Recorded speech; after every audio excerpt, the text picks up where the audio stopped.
وأحلى شي في الأجواء الشتوية الباردة الحلوة دي إنه نستمتع بطبق شوربة ساخن. مم. لازم تجربوها. عشان نحضر شوربة البروكلي أكيد حنحتاج البروكلي وبعض الخضروات، والمكونات رح أكتب لكم هي تحت. أول شي رح ناخد البروكلي ورح نقطعه لقطع صغيرة ومتوسطة.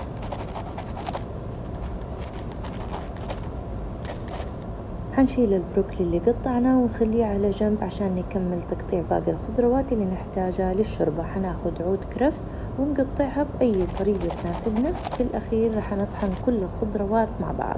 حنحتاج لراس بصل أخضر ونقطعه بنفس الطريقة، وبصل بني، وتقدروا تستبدلوه ببصل أبيض إذا تحبوا.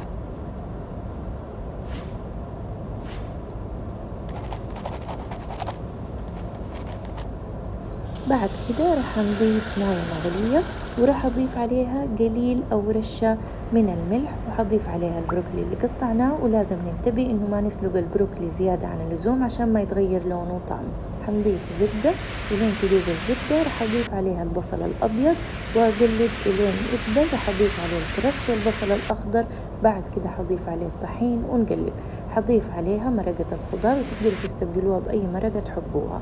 إلين يغلي حضيف عليه البروكلي اللي قطعناه ونخلي شوية على جنب. حبهر فلفل أسود وملح. بعد ما يغلي راح أطحنه إلين يصير خليط ناعم. آخر شي راح أضيف عليه الكريمة. بعد كده نستناها إلين تتقل وتتسبك. حضيف عليه باقي البروكلي عشان نستمتع بقطع البروكلي في الشوربة. وكده صارت جاهزة نستمتع فيها، وإن شاء الله تكون عجبتكم.